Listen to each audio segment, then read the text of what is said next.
Welcome back, everybody, to another I Was Addicted to Driving Fast, Your Honor. I'm sorry. Episode of Lockdown 23 in 1.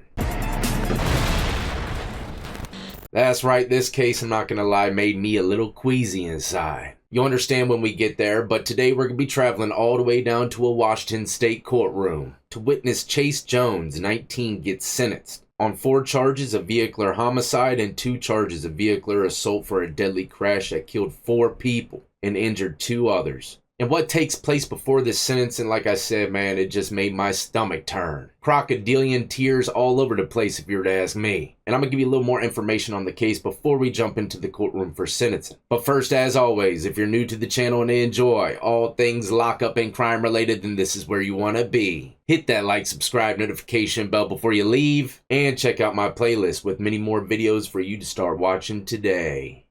Now, before we witness the sentencing, like I said, just a few more details on the case. Chase Jones, 19, was driving his new Audi A4 at over 100 miles per hour when he barreled through a red light and crashed into a van driven by Andrea Hudson. Hudson, 38, was driving a carpool and was one of 3 people instantly killed in the crash. Boyd Buster Brown, 12, Matilda Tilly Wilcoxon, 13, and Eluse Lou Wilcoxon, 12. Were also in the van and declared dead at the scene. Hudson's children, ages 14 and 11, were also in the car and survived the crash with serious injuries, but now they're got to live their whole life without their mother, all because of Chase Jones and his speeding. Hudson was crossing the intersection on a green light when her van was hit by Jones' vehicle with an impact so strong it compressed the passenger's compartment of the car approximately 3 feet. 3 feet in, he about flattened that car. I can't even imagine arriving to the scene of this. But firefighters unfortunately have to deal with this type of stuff on a regular basis. So shout out to y'all. Once they arrived on the scene, they had to cut the roof off of the van to recover the victims. Data extracted from the Audi revealed that it had been traveling 111 to 113 miles per hour in the moments before the crash, and the brake pedal was never touched. It gets even worse. Listen to this. Prosecutors said that Jones had just gotten the A4 1 month before the crash, after totaling 2 other cars in crashes where he was also accused of speeding. He just totaled 2 other cars. What in the world is the parents thinking getting them an Audi A4? Me personally, as a parent, if one of my kids wrecked cars multiple times, I wouldn't be buying them another car, especially not no Audi A4. If anything, it'd be a Civic with like a governor on it. Can't even break 50 miles an hour, So for the parents to give him a brand new Audi A4 after all of his past situations, man, that's unbelievable to me. Now, the maximum sentence for the 4 counts of vehicular homicide is life in prison. Let's jump into the courtroom and find out if that's what he's gonna get. Now, before he gets sentenced, he actually wrote a letter, an apology letter. But he's not going to read it, which kind of bothers me a little bit. I know it might be a little bit of an emotional situation, but me personally, I want to hear it come straight from the horse's mouth. But it's not. It's going to be his paid attorney speaking on his behalf. Let me just say my condolences go out to all the families involved with this one. Absolutely terrifying situation, man. I can't even imagine living through it. Your Honor, my client would ask that I read it on his behalf. I understand. Mr. Hudson, Mr. and Mrs. Wilcoxon, Mr. and Mrs. Brown, I'm so incredibly sorry for the losses you've suffered, the damages I've dealt. I apologize for the unimaginable pain and suffering I've caused your families. I made poor and selfish choices by ignoring my problems, by speeding. Truth is, I was addicted to speed, but not because of an adrenaline rush or excitement or any of that. I used speed like a tool to ignore my problems. I used the pedal to put all my emotions into which turned out to be the biggest mistake of my life. I never thought I could cause such a tragedy.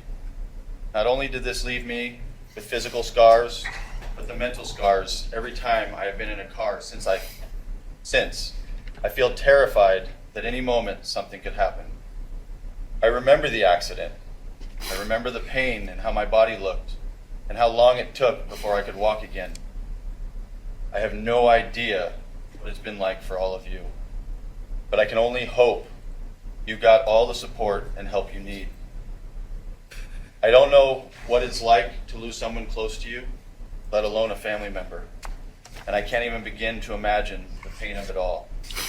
I know some of you have said you forgive me, and I'm not sure how, but that does mean so much to me, more than you know. I thank you for that.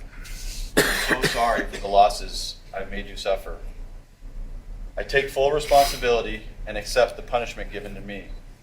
And with time, I will find a way to make something positive out of this and help others who choose this behavior. I wish there was a way to go back and change things, but I can't. And it will haunt me for the rest of my life. While I don't expect this letter to make a difference in how you feel about me, I owe it to you and myself. Thank you. All right, first and foremost, I'm reading the comments here, and it's seeming like everyone thinks he's truly remorseful. And he could be, you know, but I like to hear apologies come from the person theirself, like I already said. Not to mention I hear a lot of snot sniffling and seeing a lot of shaking going on. But unless the camera quality just ain't picking it up, I mean, I'm not seeing not one tear. Maybe he's all cried out. So my question to y'all is, just by what you've seen here, is he giving signs of true remorse? All right, I remember reading he was facing life in prison. Could he get anything close to that? I highly doubt it. Andrea Hudson, Boyd Buster Brown, Matilda and Eloise Wilcoxon were cut tragically short. Two others, Nolan, Charlotte Hudson, are seriously injured and who will endure pain that shall not be ignored.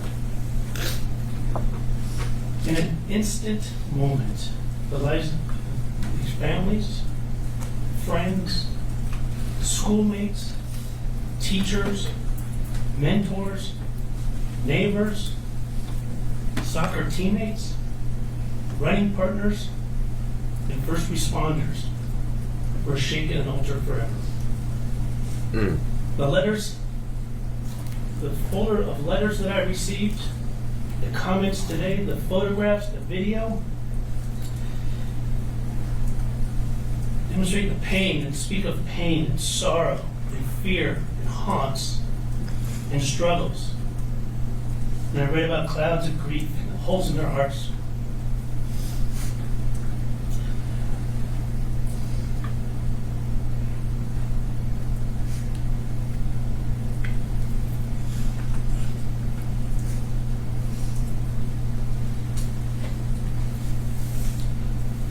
It is my job and task with imposing a fair and just sentence. And I'll try my best to accomplish that. Judge is getting emotional. But nothing I do or say today is going to alleviate anyone's pain, anger, frustration, or grief. I sincerely wish it could. Sadly, the law falls short of that promise. But I hope, however, is that the memories of Andrea, Buster, Matilda, and Eloise are not tethered to that tragic event for today's hearing, but how they were described in the letters and the comments today. For example, Andrea, for her effortless boldness, her hilariously authentic self, and as one person described, the coolest person ever. Remember Buster for his laughter, his warmth, light energy, and his vibrant source of joy. Someone else described, and please remember, Matilda for her kindness, her sweetness, and her joyful disposition. And Eloise for what someone described as her spunky and good-natured curiosity. Very sad, very sad. And remember to check in on the well-being of Nolan and Charlotte. It will help. I've never met these individuals, but through the letters, the photographs, and the comments today, I got to know them. But Chase Jones, I got to know a little bit about you as well. From many that loved you, this is what I learned. I learned that you are thoughtful, that you're respectful, that you're caring. I learned about your difficulties and obstacles at various times through your life.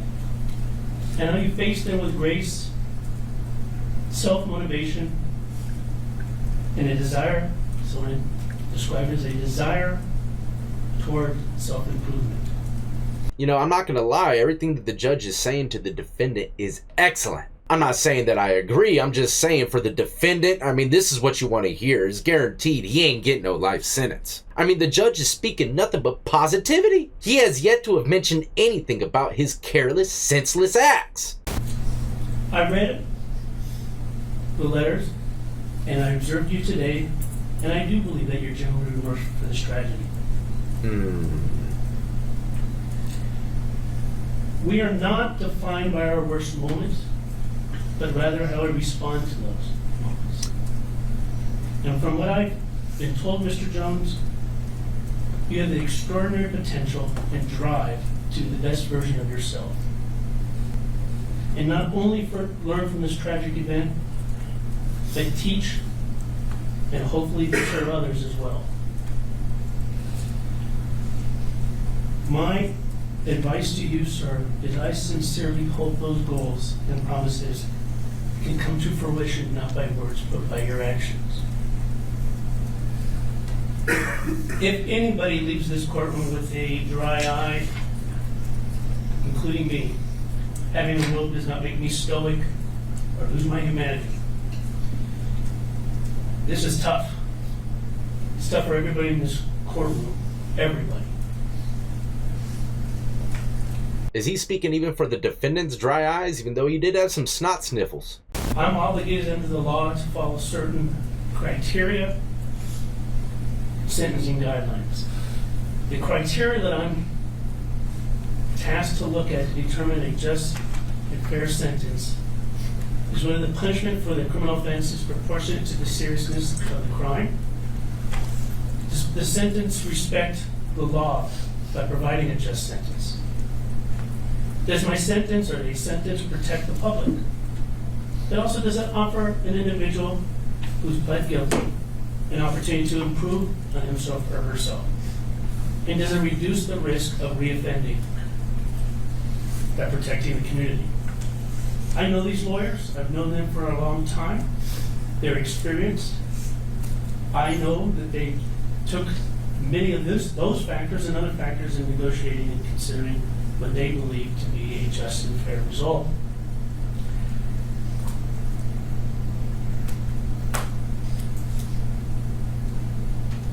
I am going to follow the agreed recommendation and impose the following. On counts 1, 2, 3, and 4, 210 months to run concurrent with each other and concurrent with counts 5 and 6. On counts 5 and 6, 84 months to run concurrent with each other and concurrent with counts 1 through 4. 18 months of community custody on counts, at all counts. Well, that's a wrap. I can't even smoke them because, 200 months consecutive to everything else, it just ain't enough for me. What is that? Let me pull out my calculator really quick. I got this special calculator that I found at Smokeville last month. Let's do 200 divided by 12 months of smoke equals 16.6, what, like 17 years in prison? With good time? I mean, I don't know how Washington rolls, but if I were to guess, they'd probably give you like 60% good time. Let's look that up really quick so we can be accurate. It says Class A felonies or serious violent offenses, the maximum reduction is limited to 15%. I don't know if his charges fall under that, but if so, 17 years divided by 15%, let's see what that is in Smokeville's calculator. If I did it right, and I'm not good at numbers, I'm guessing 17 years times 15%, it says 2.5, what is that, 2.5 years of good time? So he would get out in like 14 and a half. Correct me if I'm wrong, but like I said, it's just not enough. Me personally, if it was an accident, they were driving the speed limit and just, magically missed the light and cruised through, hit someone and killed them, honest mistake accident, yeah, I can understand even a little bit less of time. But with this guy's rap sheet, not to mention, it was not an accident. Yeah, killing the people was probably an accident, but it wasn't an accident speeding through a freaking intersection without even pressing your brake. In my eyes, this dude, unfortunately, should have gotten a little bit more time. Even though 17 or whatever I came up with the good time, is still a hike. And I don't know how the Washington State inmates roll too much, but in the majority of other prisons, it doesn't matter if it was an accidental crash or not. They're gonna see that you killed those innocent children. Man, them dudes in the subblock gonna eat him alive. But chances are they'll probably put him in a little special unit, you know, somewhere nice and cozy. Who knows? But that's a wrap, ladies and gentlemen. And once again, my condolences go out to the families involved with this one. Very, very sad. But I can't stop thinking, you know, if I was in his shoes in a Virginia courtroom, the judge wouldn't have mentioned nothing positive of me. If I were to guess, right? They would have just said, hey, you haven't learned from your last accidents? Well, I'm gonna make you learn today. You will never see the light of day again, my friend. Right? That's what I feel like would have happened if I was there. But either way, what's said is done. Let me know y'all's input in the comment section below. But look, I made a post the other day saying that I applied to be in the new reboot series of Prison Break. But I don't think it's gonna happen because one of the questions was, can you country line dance? Of course I can't, but I could try. And then I started thinking, why the hell would you need a country line dancer for a prison scene? Oh yeah, and I forgot, you have to be shirtless. Well, you could count me out. Unless I'm shanking someone at the end of it. I don't know. I don't want no parts of it. But I reached out to the producer and stuff, so maybe I could get in there some other way. But I'm out of here, ladies and gentlemen. It's another hot day over here in East Tennessee. I got to get this grass cut before another thunderstorm rolls through. It's like Miami over here. As always, though, until the next time, y'all be easy, be safe, and more importantly than anything, don't even think about speeding, especially through an intersection. And stay free.